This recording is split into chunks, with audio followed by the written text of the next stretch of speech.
Buenos días, mi nombre es Ramiro Moreno Reina, soy residente de primer año del posgrado de Anestesiología de la Universidad de Caldas y el tema que hablaremos el día de hoy es Unidad de Recuperación Posanestésica evitando desenlaces prevenibles.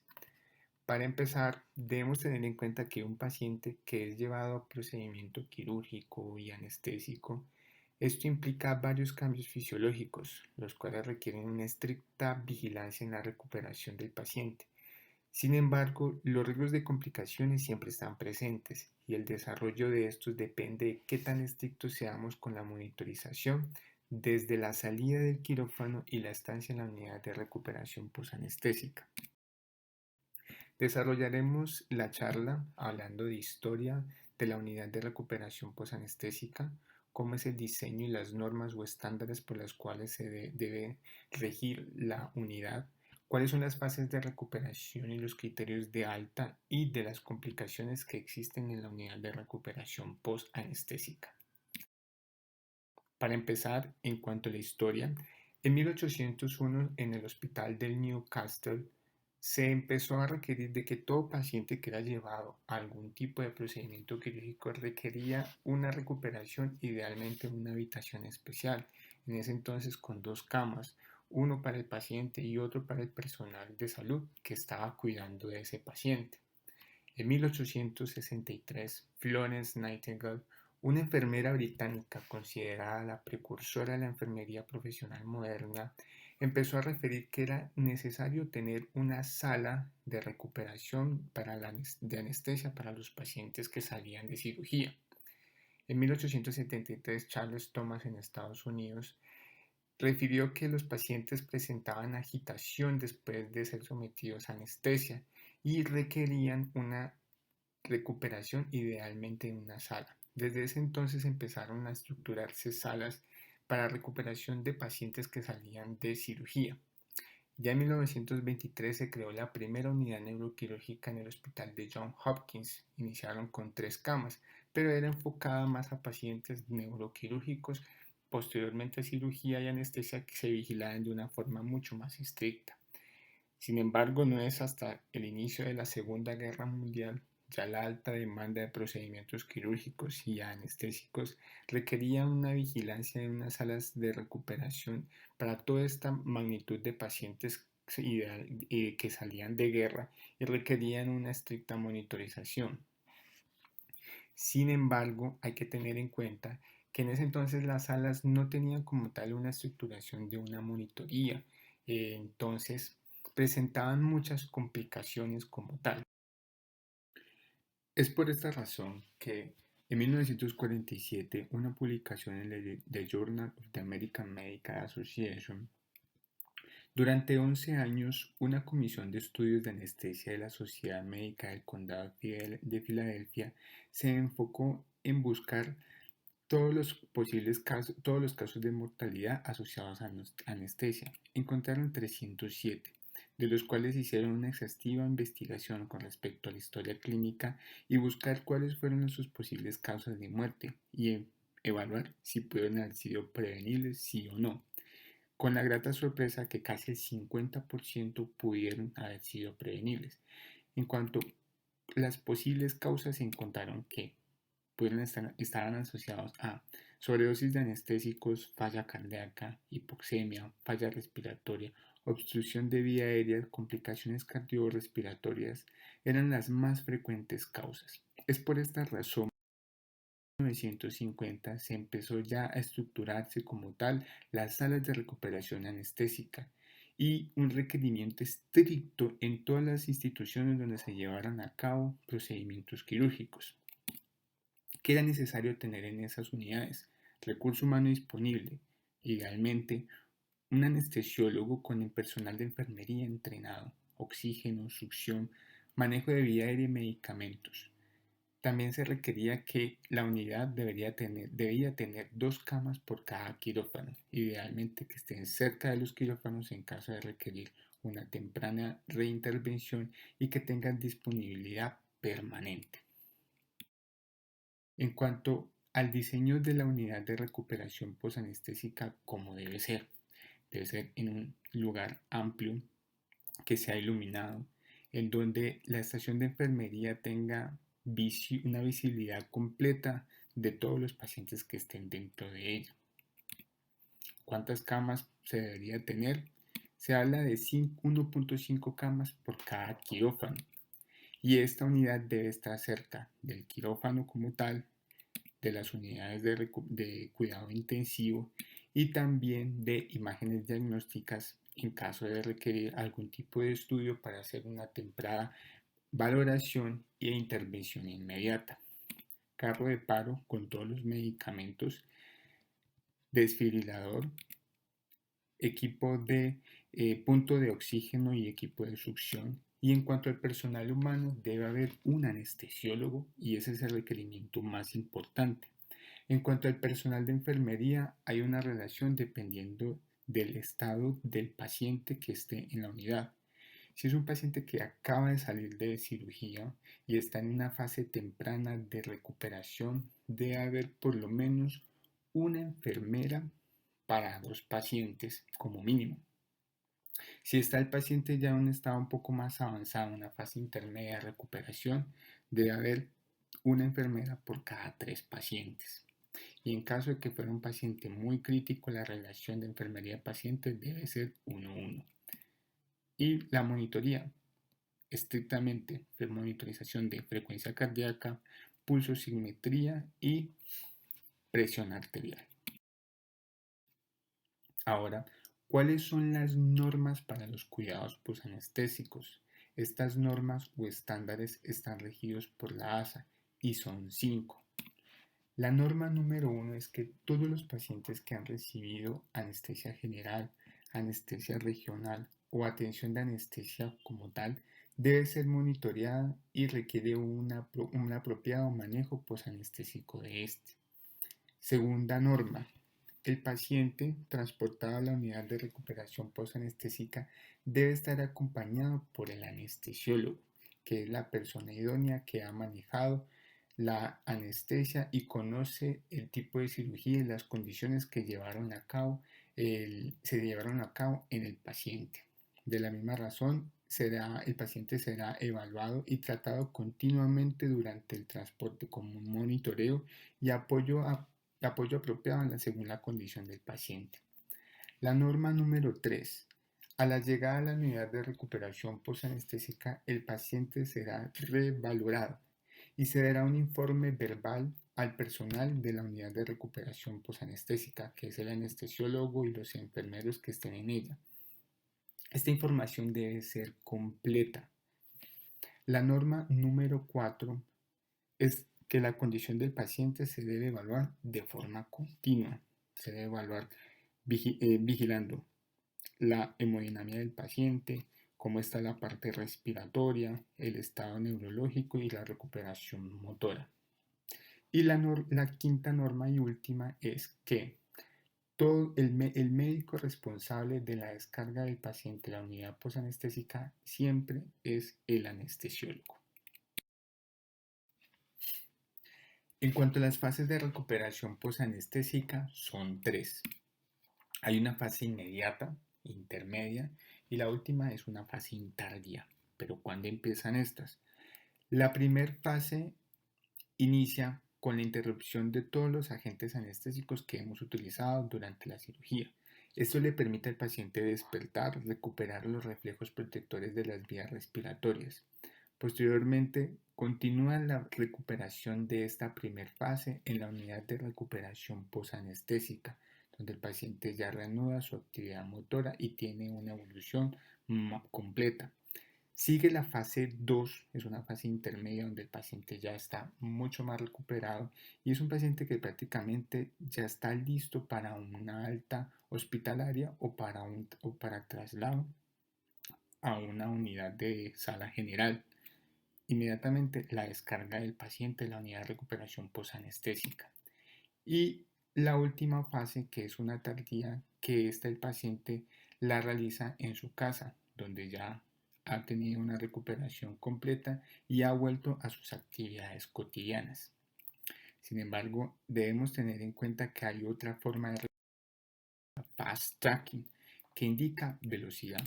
Esta inicia en el quirófano, hemos cerrado todos los agentes anestésicos, el paciente tiene una recuperación mucho más rápida y cuando llega a la unidad de recuperación posanestésico ya llega en una fase 2, donde el paciente está prácticamente listo para migrar a su casa.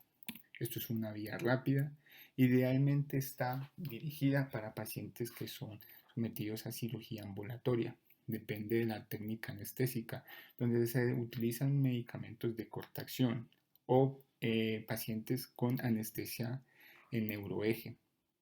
Esto favorece tiempos cortos en la estancia de recuperación posanestésica, pero sin embargo, esto siempre nos va a dejar la duda si nos va a dejar expuestos a un riesgo de demandas. En cuanto a los criterios de alta, Aldrete en 1900 creó una tabla en la cual evaluaba al paciente si ya podía descargar de la unidad de recuperación posanestésica y evalúa 5 ítems, cada ítem con 2 puntos de score. Evaluaba la actividad motora, cómo estaba la parte de respiración, circulación, presión arterial, el estado de conciencia y también el color de piel. Sin embargo, en 1995 se cambió este ítem y se empieza a evaluar la pulsoximetría del paciente. La escala va evaluada de 0 a 10 y la escala, el puntaje con el cual se puede dar descarga de la unidad es un puntaje por encima de 9, idealmente un 10. En cuanto a la escala de Brumes, es una forma de evaluar la recuperación de pacientes que han recibido anestesia de neuroeje. Esto evalúa el grado de bloqueo motor. Un nivel 3 es que el paciente está totalmente anestesiado. Un nivel 2 es que el paciente ya empieza a recuperar algo de movilidad, igual que el grado 1. Y el paciente con una calificación de Brumes 0 es que el paciente ya tiene una recuperación y puede mover sus pies. Otra escala que se llama PATS, que es el sistema de puntuación de descarga posanestésica, evalúa varios ítems, los cuales son sus signos vitales, cómo está la actividad motora, y a diferencia de Aldrete también esta nos evalúa si el paciente presenta náusea, vómito postoperatoria, nos evalúa el dolor y cómo está el sitio de sangrado a nivel de la herida que se ha realizado. Entonces, con todo lo expuesto hasta el momento en cuanto a las normas de la unidad de recuperación posanestésica, cómo deben ser las entregas de los pacientes, podemos preguntarnos si lo que nosotros entregamos de nuestros pacientes en la unidad de recuperación es completa.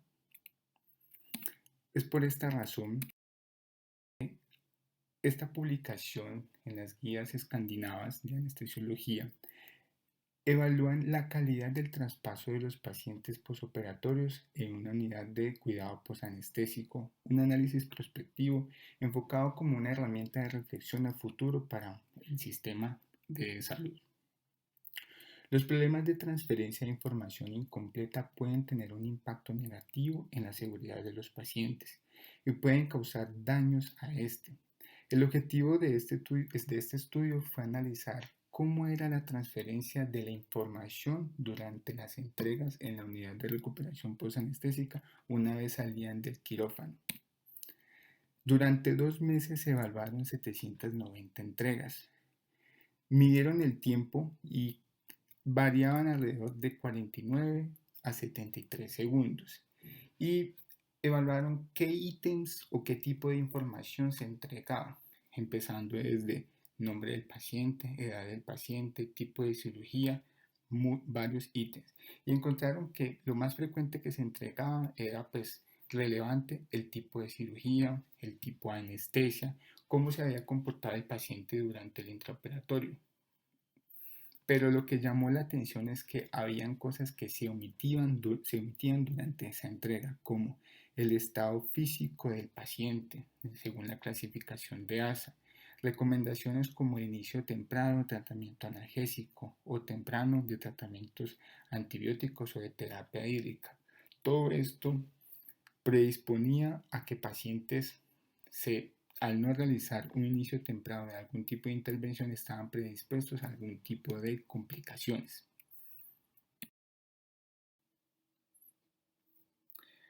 Ahora veremos cuáles son las complicaciones que podemos encontrarnos en la unidad de recuperación post-anestesia. En cuanto a complicaciones respiratorias, podemos encontrarnos que la causa más frecuente de obstrucción de vías respiratorias en el periodo postoperatorio inmediato es la pérdida del tono muscular bucofaríngeo en un paciente sedado. Los efectos persistentes de los anestésicos inhalados o intravenosos, los relajantes neuromusculares y los opioides contribuyen para la pérdida de ese tono muscular. En cuanto al laringoespasmo, es un espasmo brusco de las cuerdas vocales en el cual se obstruye por completo la losfaringe.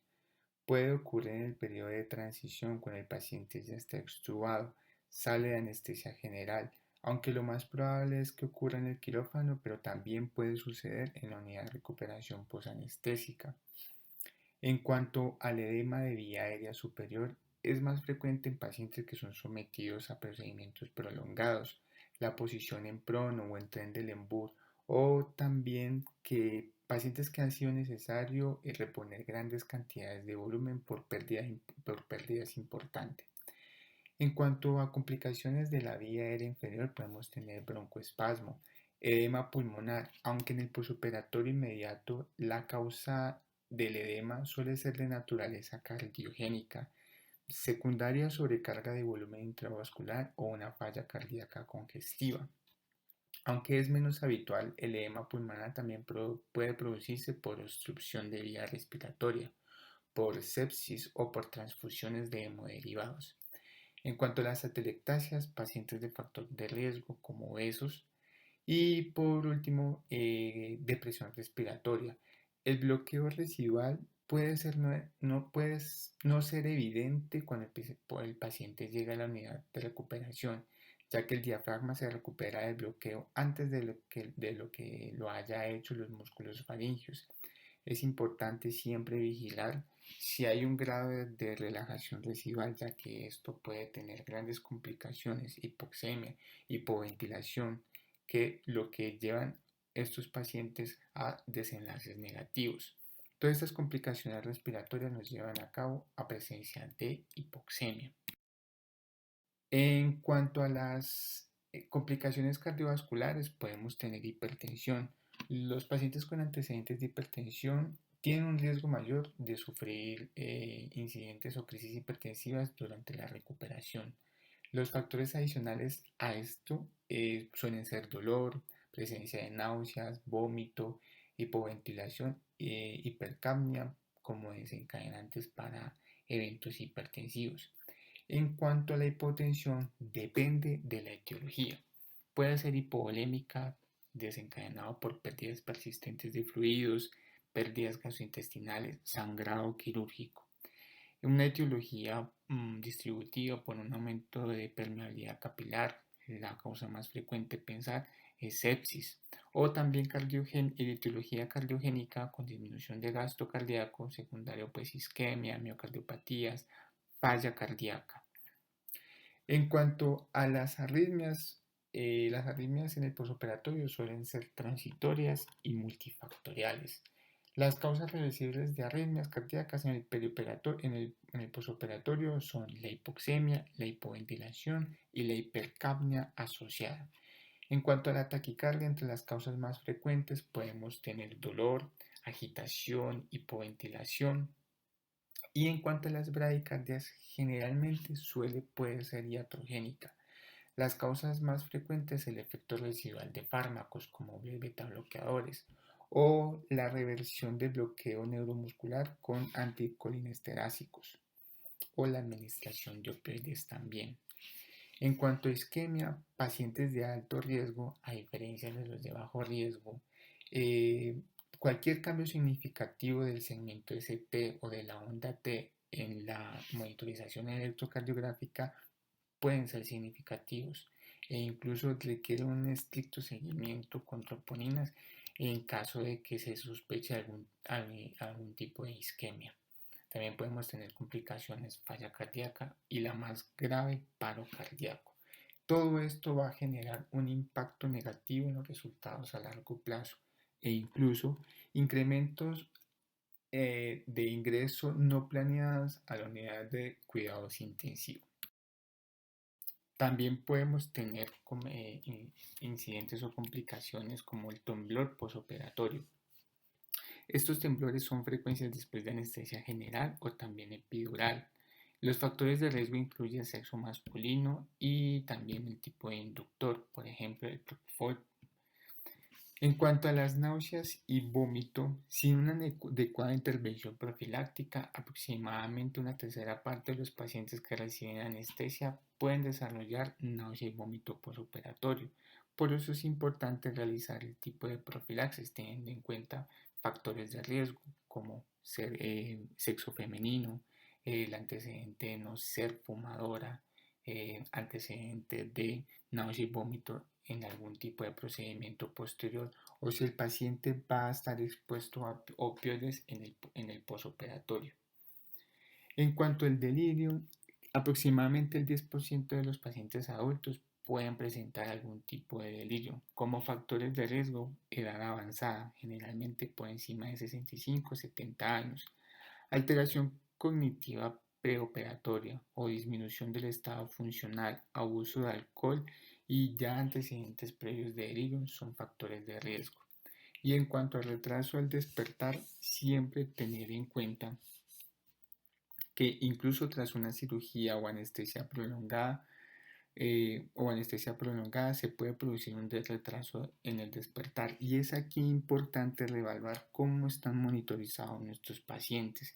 Siempre la pulsoximetría, la frecuencia cardíaca o la presión arterial nos pueden indicar posibles complicaciones y la hipoxemia puede estar asociada a un retraso en el despertar.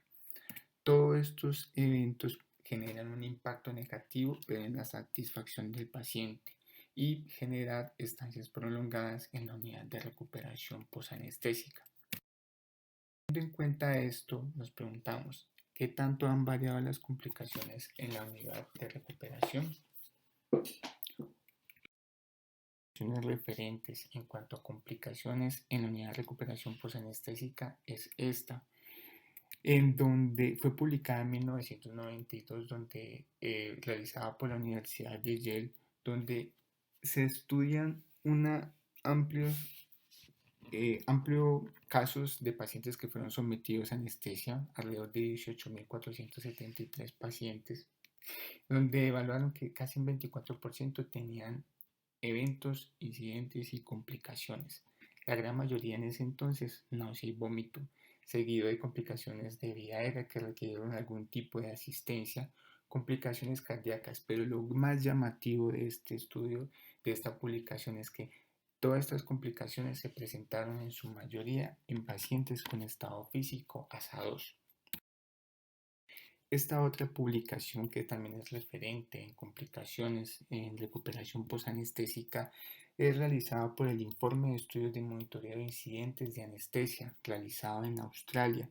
Es una auditoría que se hizo desde 1993 hasta el 2002 incluido. Evaluaron 8.372 informes, de los cuales encontraron 478 incidentes en unidad de recuperación, de los cuales 50 descartaron porque no era completa la historia clínica y evaluaron total 419 informes. El grupo etario, 92% eran pacientes mayores de 14 años, 6% entre 1 año y 14 años y un 2% menores de 1 año. Lo llamativo de este estudio, la gran mayoría de incidentes se encontraron en pacientes ASA1, ASA2 y también en ASA3 y caracterizaron las complicaciones según los sistemas comprometidos. Alteraciones cardiovasculares, respiratorias, compromisos de vía aérea, errores en la administración de medicamentos y complicaciones del sistema nervioso central fueron los incidentes que con mayor frecuencia se presentaron y caracterizaron una por una y vamos a ver las de mayor porcentaje. En cuanto a complicaciones cardiovasculares, edema pulmonar, hipotensión, paro cardíaco, de los cuales fueron 20 casos y 4 tuvieron mortalidad, bradicardia, isquemia de miocárdico, taquicardia. En cuanto a los incidentes respiratorios, la gran mayoría falla respiratoria, aspiración, paro respiratorio, broncoespasmo. Y en cuanto a complicaciones de vía aérea, la principal, obstrucción, seguido de laringoespasmo, que fueron las más frecuentes incidentes que presentaron estos pacientes. Pero lo llamativo del estudio es que, así como hacen una caracterización de los incidentes que se presentaron, también hacen un seguimiento de cuáles fueron los posibles factores que contribuyeron para la presencia de esos informes, y en los cuales la gran mayoría son de factor humano, entre ellos error de juicio, falta de comunicación, falta de técnicas, una evaluación o un seguimiento inadecuado de los pacientes. Solamente 14 pacientes los atribuyeron de que eran pacientes enfermos.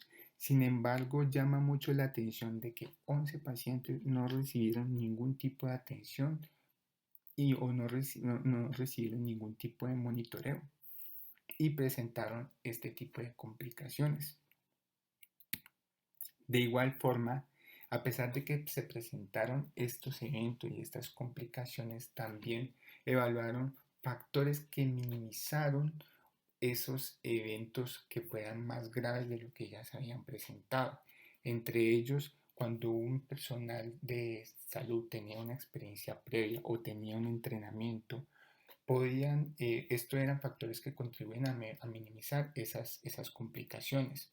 También detección mediante dispositivos de monitorización continua, una asistencia calificada, una supervisión persistente de los pacientes, eran factores que contribuían a que los pacientes no desarrollaran eventos negativos en los pacientes. Entonces, lo llamativo es que de todas estas publicaciones es que los pacientes asados son los que más están expuestos a este tipo de eventos.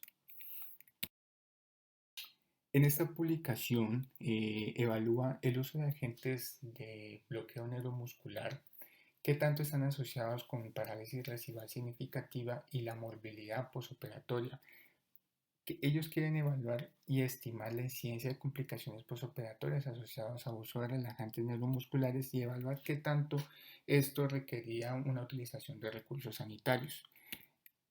En total, fueron 251.247 pacientes que fueron llevados a cirugía no cardíaca, de los cuales casi un 73% recibieron algún tipo de medicamento relajante neuromuscular. 136.634 pacientes recibieron vigilancia en sala de recuperación posanestésica y se reportaron 2.1% de complicaciones, de los cuales estaban reintubación, algunos retornaban a quirófano, pero la gran mayoría entraban de forma no planeada a una unidad de cuidado intensivo. También se reportaron episodios de broncoaspiración y paro cardíaco. Todas estas complicaciones y eventos relacionados con bloqueo residual neuromuscular y que generaban un compromiso de la vía aérea. En cuanto a paro cardíaco perioperatorio, en el Centro Médico de la Universidad de Nebraska durante 10 años revisaron todos los paros cardíacos relacionados a anestesia. Entonces, tomaron 217.365 procedimientos anestésicos, encontraron 160 paros cardíacos dentro de las primeras 24 horas de cirugía, pero la gran mayoría eran atribuibles a cirugía o complicaciones como tal, pero evaluaron cuáles de esos paros eran realmente atribuibles a anestesia y encontraron que fueron 37, y de estos 3 sucedieron en la unidad de recuperación posanestésica en pacientes con estado físico ASA2 y que la complicación de estos fue obstrucción de la vía aérea.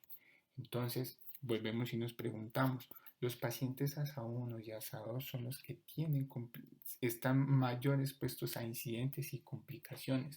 Por eso esto nos da la reflexión de que todos los pacientes, por sanos que puedan parecer o si tienen enfermedades de base y así estén controladas, también pueden presentar complicaciones.